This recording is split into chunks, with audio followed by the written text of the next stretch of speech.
আমাদের সবার মেমোরি শেষ হয়ে যাওয়ার পর কোনো একদিন আওয়ামী লীগ বড় গলা করে কথা বলতে পারবে বলে জানিয়েছেন প্রধানমন্ত্রীর তথ্য ও সম্প্রচার উপদেষ্টা ডাক্তার জাহিদুর রহমান। তিনি বলেছেন, আন্দোলন করতে নৈতিক সাহস লাগে, আর একটা কথা বলি না, চোরের মায়ের বড় গলা, মানে আওয়ামী লীগের বড় গলা হতে এখনো অনেক সময়ের ব্যাপার। এর পাশাপাশি আরেকটি কথা তিনি বলেছেন যে আওয়ামী লীগ নিষিদ্ধের সিদ্ধান্ত দেবে আসলে আদালত, সেটি কোনো ব্যক্তির ইচ্ছায় হবে না। যদি ওনার কথা দিয়ে শুরু করি যে নৈতিকতার মধ্যে থাকতে হলে আপনি নৈতিক সাহস পাবেন, এটা কিন্তু শুধু আওয়ামী লীগের জন্য না, সবার জন্যই প্রযোজ্য। আপনি যদি নৈতিকতার ভিতরে না থাকেন, আপনি নৈতিকতা দেখাতে পারবেন না। আবার উনি বলছেন যে আওয়ামী লীগ নিষিদ্ধ করার দায়িত্বটা আইসিটির, মানে কোর্টের। এটা তো ঠিক আছে, ওই আইন সংশোধন করা হয়েছে, বাতিল করবে কিনা, দল নিষিদ্ধ করবে কিনা কোর্ট ডিসাইড করবে। এটা তো এই মুহূর্তে এটার সাথে রিলেভেন্ট না, প্রাসঙ্গিক না।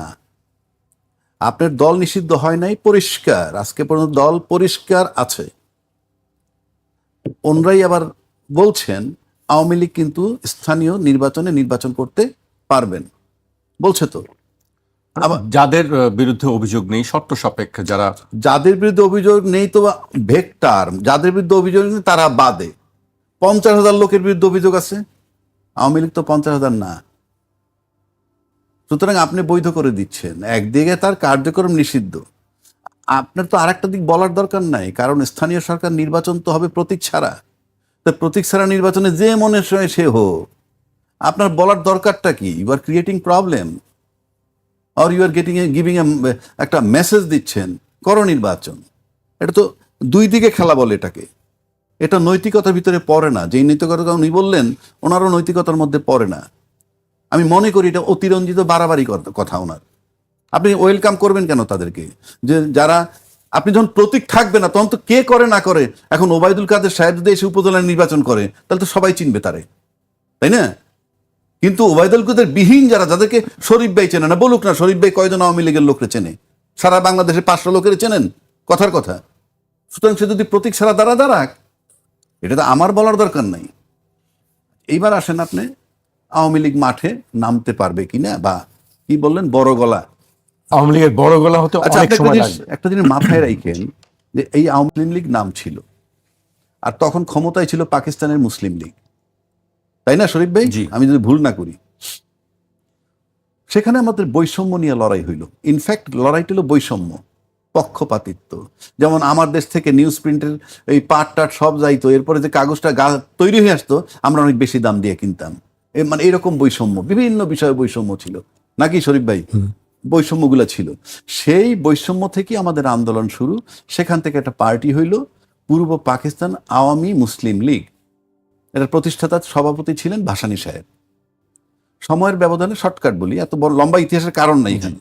শর্টকাটে চলে আসলো আওয়ামী বাদ দিয়ে, আরে মুসলিমটা শব্দটা বাদ দিয়ে পূর্ব পাকিস্তান আওয়ামী লীগ। স্বাধীনতার পর তার নাম হইল বাংলাদেশ আওয়ামী লীগ। এই হলো তার পট পরিবর্তন। এখন দেখেন, বৈষম্যের বিরুদ্ধে তাদের আন্দোলন ছিল, সেই আন্দোলনটাকে কেন্দ্র করে গুলিও খাইছে এই দেশের মানুষ। গুলি বুকে এই দেশ বলবো না, তখন পূর্ব পাকিস্তানের লোক গুলি টুলি খাইয়ে শেষ পর্যন্ত আমরা ভূখণ্ড ভাগ করে ফেললাম, আমরা স্বাধীনতা নিলাম। তখন যারা বিরোধিতা করছিল তারাই আজকের জামাত, ঐতিহাসিকভাবে তারা। সেই ব্যক্তিগুলা নাই, বাট সেটা বলছি। তাহলে তারপরে 75 সালে সপরিবারে নিহত হইলেন শেখ হাসিনা, আরে শেখ হাসিনার পরিবারের সবাই। শেখ হাসিনা তারপরে সময়ের ব্যবধানে আবার আসলেন 2000 সম্ভবত 21 বছর পরে ক্ষমতায় আসলেন। আর 76 সালে না 81 সালে দেশে আসলেন। আচ্ছা, আপনি আমারে বলেন তো, রাজনীতি একটা তপ্ত আগুন। আমি আগুনের কুণ্ডি আমি বারবার বলি। শেখ হাসিনা তো এখানে আসার পরে তার অন্য সাইডে আমি যাব না, আমি বলছি রাজনীতি কত নির্মম খেলা। সে কিন্তু ওই যে তখন যে যুদ্ধ করার সময় যারা আমাদের বিরোধিতা করছিল তাদেরকে ছাড়ে নাই তো, যতটুক পারছে। আবার বঙ্গবন্ধু হত্যার প্রতিশোধও নিয়েছেন। এটা কেন বলছি আমি? রাজনীতি খুব নির্মম হাতে দমন করতে হয়, মানে আপনাকে কঠিন হইতে হবে, জায়গাটাই কঠিন। এখানে আপনাকে কেউ সাইড দিবে না। ঠিক আপনি তখন ক্ষমতা আইসা আপনি যদি সফট কর্নারে তারপর তার লম্বা সময় পাড়ি দিল, কত চড়াই উচ্চাই, আয়না ঘর বানাইলেন, লোক হত্যা করলেন, গুম করলেন, ইত্যাদি ইত্যাদি। আমি সেটা নিয়ে সমালোচনা করতেছি না, আলোচনাও করতেছি না, কারণ আমার রাষ্ট্র কি করতে তাই তো আমি দেখতেছি। আমরা বললে লাভটা কি? কিন্তু প্রশ্ন হচ্ছে এটা করার পর একটা সময় এসে কিন্তু আমরা একটা বার্তা পাইলাম, আজকে যারা ক্ষমতা তারা কি বললেন, আমরা প্রতিহিংসার রাজনীতি করব না। এই যে প্রতিহিংসার রাজনীতি করবেন না, it's a soft tone to Awami League. কারণ এই 16 বছরের কর্মকাণ্ড তো আওয়ামী লীগই ঘটাইছে। তা আপনি যখন বলবেন যে আমরা প্রতিহিংসার রাজনীতি করব না, ফাইন, আমি আমার প্রতিহিংসার রাজনীতি না করতে পারি, কিন্তু অন্য যারা ভিকটিম হয়েছে নানান জন তো নানান কারণে, আমরা তো মায়ের ডাকের ব্যাপারটাও তো জানি। মায়ের ডাক যারা আসছিল তারা তো কোনো রাজনীতিবিদ নয়, তারা তাদের সন্তান হারানোর বেদনা নিয়ে আসছে, সন্তান গুম হওয়ার বেদনা নিয়ে আসছে। তো আপনি যখন বলবেন প্রতিহিংসার রাজনীতি করবেন না, ভালো কথা, এটা আপনার ইন্ডিভিজুয়াল হতে পারে, আমি তো সামষ্টিক সবারটা বলতে পারবো না। পাশাপাশি আপনি দেখেন প্রতিহিংসার রাজনীতি যে করতে চায় না, মানুষ যে কত মোহর মধ্যে থাকে।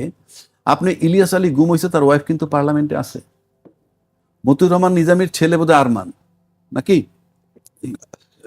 কাসেম, মীর কাসেমের সাহেবের ছেলে আরমান, মীর কাসেম সাহেব মৃত্যুদণ্ড প্রাপ্ত, আরমান নাকি আয়নাগরে ছিল, অথচ তাদের প্রেজেন্সেই কিন্তু গুম অধ্যাদেশটাকে আইনি রূপ দেয় নাই, বাতিল করা হয়েছে। তারা কিন্তু নির্বিকার। এটার মান হচ্ছে মানুষের লোভ মোহ সব ভুলে যায়। কেন কথাটা স্বাভাবিকভাবে কই, আপনাদেরকে তো টাচ করে নাই। এবং আপনি দেখেন একটা দল যখন ক্ষমতা থেকে চলে যায়, আমরা শরীফ ভাই আলোচনা করতেছি, আমরা আলোচনা করতেছি, একটা দল চলে যেতে পারে রাজনীতির থেকে, ক্ষমতা আজকে আপনি আছেন কালকে, কিন্তু তার এমন কোনো দল পাই না যার শুধু আদর্শ নিয়ে আমরা আলোচনা করতে পারি, যে ওই দলটার এই আদর্শ, শুধু আদর্শের উপরেই থাকবো এবং তার মতো দলের ক্ষমতা আসা উচিত। আমরা কিন্তু এইভাবে একটা দল খুঁজে পাচ্ছি না, মুখে যাই বলি না কেন। এই যে পাচ্ছি না, এটার মানে হচ্ছে দেশে রাজনীতি নাই, দেশে আছে ক্ষমতায় যাব। নাহলে রাজনীতি যদি থাকে আপনার আলোচনা থাকবে না কেন? রাজনীতি থাকলে আলোচনা থাকবে না কেন? এখনো তো শেরে বাংলার আলোচনা করি, এখনো মাওলানা ভাসানীর আলোচনা করি, এখনো বেগম রোকেয়ার আলোচনা করি, এখনো কবি নজরুল ইসলামের আলোচনা করি। তারা তো রাজনীতি করে গেছে। রাজনীতি মানে ক্ষমতায় যাওয়া না। আর যে রাজনীতি ক্ষমতায় যাওয়া, তাদের কোনো আদর্শ আলোচনার ইতিহাস থাকে না। এই যে বলতেছে আমরা প্রতিহিংসার রাজনীতি করব না, এটা কি, এটার জন্য কি আমাকে আওয়ামী লীগ এই ক্ষমতাসীন দলরে একবারও মহাপুরুষ ভাববে বলে আপনি মনে করেন? আচ্ছা, যদি তাদেরকে মহাপুরুষ ভাবে, প্রতিহিংসার রাজনীতি করব না, সেটাও তো তাকে আহ্বান করার সহায়ক। না মহাপুরুষ, আমরা নামলে কিছু হবে না। কিংবা উল্টাটা যদি ভাবেন, যদি ভাবে যে এরা মহাপুরুষ হয়েছে কি আমাদেরকে ভয় পায় নাকি, তাও তো মাঠে নামতে পারে। শরীফ ভাই যে একটা কথা বলল, এত আয়োজন কেন তাদেরকে নিয়ে? আপনি আমাকে বলেন, মাঠে বিজিবি নামছে, মাঠে আনসার নামছে, মাঠে পুলিশ নামছে, সেনা সদস্য আছে।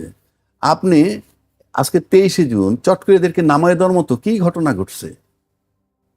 আপনারা স্ট্যান্ড বাই থাকতে পারতেন, পুলিশ যদি ব্যর্থ হইতো দেখতেন। অথচ এর পাশাপাশি যদি বক্তব্য এইটা আসে, আওয়ামী লীগ নিষিদ্ধ করবে কোর্ট, তার মানে আওয়ামী লীগ নিষিদ্ধ হয় নাই, আবার স্থানীয় নির্বাচনে আপনি ইলেকশন করতে পারবেন প্রতীকবিহীন। আপনি কতগুলা বার্তা দেখেন না। 3 নম্বর আসেন, প্রতিহিংসার রাজনীতি করব না, সবই তো তাদের ফেভারে। এই সব কথাগুলোই তো তাদের পক্ষে যায়। আওয়ামী লীগ নিষিদ্ধ হয় নাই, কার্যক্রম নিষিদ্ধ, আবার সরকার পক্ষ বলছে আপনার স্থানীয় নির্বাচন করতে পারবেন প্রতীকবিহীন। হ্যাঁ, আনসার বিজিবি যাদেরকে নামাইলেন, এরা তো 16 বছর পুরানো। এই সরকার আসার পর বা ইউনূস সরকার আসার পর আর্মি, আনসার, কোথাও কিছু রিক্রুটমেন্ট হয়েছে?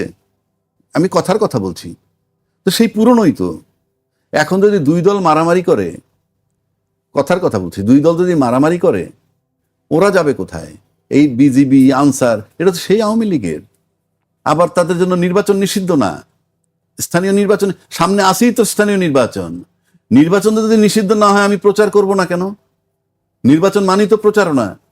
আপনি তো আমাকে নির্বাচন, আমি তো নৌকার স্লোগান নিয়ে নামবো না, আমি দলবাইন্দা নামবো নির্বাচনে, অমুকরে ভোট দিন।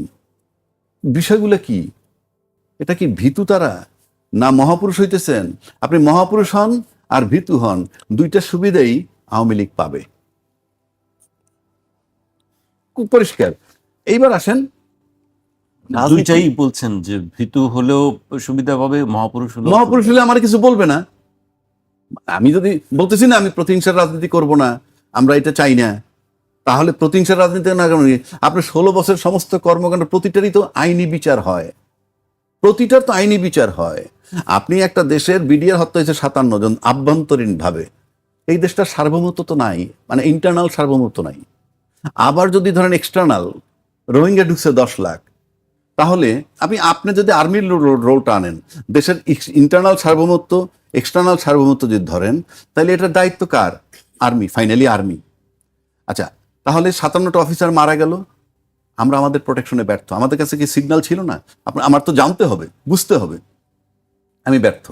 আবার সমস্ত জিওসি, জেনারেল অফিসার কমান্ডিং বলা হয় ক্যান্টনমেন্টে, যার যার এরিয়াকে বলা হয় ওটা তার এরিয়া, জিওসি, এরিয়া কমান্ডার। তো সমস্ত জিওসির প্রত্যেকের আলাদা আলাদা ম্যাপটা যদি একত্র করেন, তাহলে সেটা হবে বাংলাদেশ। তাহলে রোহিঙ্গা যখন ঢুকতেছিল ওটাও কোনো জিওসির ম্যাপের মধ্যে আছে। তাহলে আমরা করলাম কি?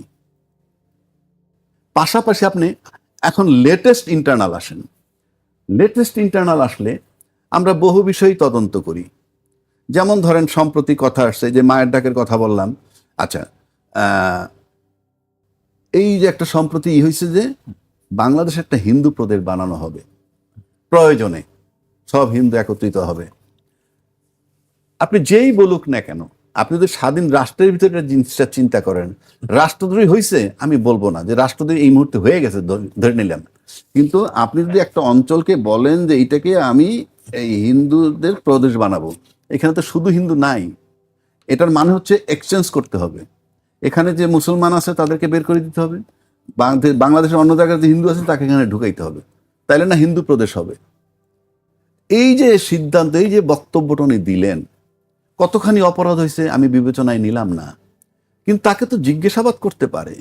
কারণ একজনের চাঁদাবাজ ইস্যুতে একজন এক্সিস্টেড এমপির ছেলেকে নিয়ে নাকি জিজ্ঞাসাবাদ করছে এবং পরে ছাড়ছে। আমি জানি না ছাড়ছে কি ছাড়ে না, ধরে নিলাম মুচলেকা দিয়ে তাকে ছেড়ে দিছে। তাহলে চাঁদাবাজের এটা কি আপনি ন্যায় বিচার বলতে চান না আইনের শাসন বলতে চান? সেটাও আমরা মানবো না। আমরা 55 বছর ইতিহাসে দেখি নাই কোনো এমপির ছেলেকে এবার জিজ্ঞাসাবাদ করে। তো চট করে যদি এটা আপনি দল প্রমাণ করতে চাই আমরা যে আইনের প্রতি আমরা খুব গুরুত্ব দিচ্ছি তাই এমপির ছেলেকেও ছাড়ি নাই, তাহলে তাকেও তো জিজ্ঞাসাবাদ করতে হবে। সে বলছে আমাদের কাছে টাকা পয়সা লাগলে আমরা সেটা বিদেশ থেকে পাবো, দিবে বলছে, আশ্বস্ত হয়েছেন, তাহলে জিজ্ঞাসাবাদ তো করা দরকার। আপনাকে টাকা দিবে কে, আপনি চিন্তা করতেছেন কেন, আপনি চিন্তা করার অথরিটি কিনা, ইত্যাদি ইত্যাদি। এটাকে যদি বলি, এটাকে মনে করেন যদি কেউ আমরা 5 জনে গিয়ে তারা জিজ্ঞাসাবাদ করি, তাইলে জঙ্গিবাদের উত্থানও বলতে পারে। কিন্তু আদালতও তো আছে, সেও তো একটা সুমোটো রুল দিয়ে জিজ্ঞেস করতে পারে যে ভাই তুমি এটা কিসের এখতিয়ারে তুমি এটা বললা, তোমাকে ফান্ডিং কে করবে? ফান্ডিং মানে এনজিও ইনভলভ। এখন সম্প্রতিকালে এনজিও নিয়ে একটা বিশেষ বিশেষ আলাপ আলোচনা চলতেছে, সেটা পরে বলছি। ঠিক এই মুহূর্তে আমি বলতেছি যে এই জিজ্ঞাসাবাদটুকু অন্তত করা দরকার। আপনি যদি চাঁদাবাজের জন্য একজন এমপির ছেলের জিজ্ঞাসাবাদ করতে পারেন, একই সময় এইটুকুর জন্য জিজ্ঞাসাবাদ করা যায়। প্লাস পার্লামেন্টে এই আলোচনাটা আনা দরকার যে দেশের ভিতরে এই কথা কিভাবে বলে।